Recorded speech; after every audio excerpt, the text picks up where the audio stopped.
Once upon a time, in a land far away, there was thunder and lightning, and it had rained all day. In fact, it had rained all week, and the week before that. It showed no sign of abating. The skies remained black. From deep within the castle, the king with his queen sat moaning and groaning at how the weather had been. "It's atrocious, my dear. It stopped the royal hunt," said the king to his wife, who responded with a grunt. "We shall have to cancel the tea party," said the queen with a sigh. "The ladies will be so disappointed at the village WI." And so it continued to rain, day and through night. The storm clouds grew darker, the thunder caused fright, but it was not until the lightning hit butts did the king finally announce, "Enough is enough!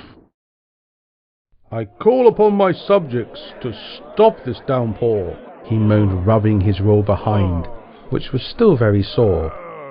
The people looked around, and then a fairy appeared, and with a high-pitched camp voice said, "Lovies, darlings, there's nothing to fear." But the king ignored these words and scoffed at the hype. "Be banished from my kingdom, you poor stereotype." Then up popped a wizard in a puff of green smoke. "Do not worry about this matter, as I am no joke."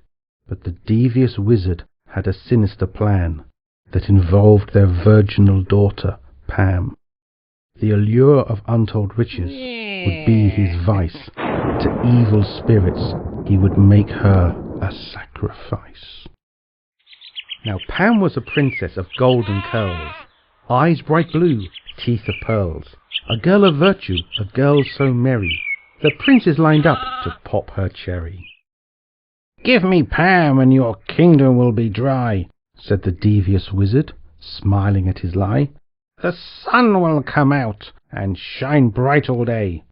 Yes, your daughter will burn, but it's a small price to pay." "I do love my daughter," said the king with a smile, "but I haven't played golf in such a long while." The queen, after thought, with agreement chipped in, "To want a good tan is hardly a sin."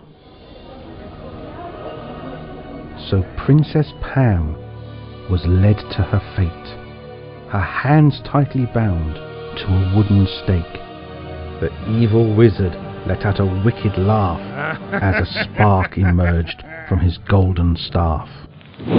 The people looked on and gasped in despair as the flames danced round and lapped at her hair, for Pam was becoming a right royal roast. She was beginning to crisp and turn to toast. But then, from nowhere, a knight appeared.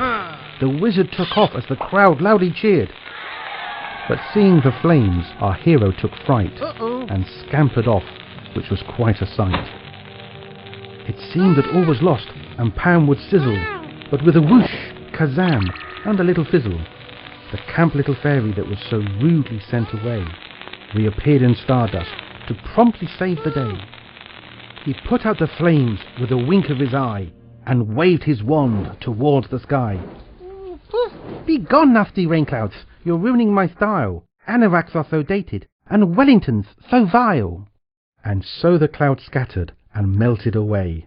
The sun came out, and children started to play. The king hugged his queen, who responded with glee. Pam was untied and not harmed to see. So the moral of this story, as Pam will agree, who needs an armour-clad knight upon a white steed? Good looks and money will never save the day. Have loads of male friends, but make sure they're gay.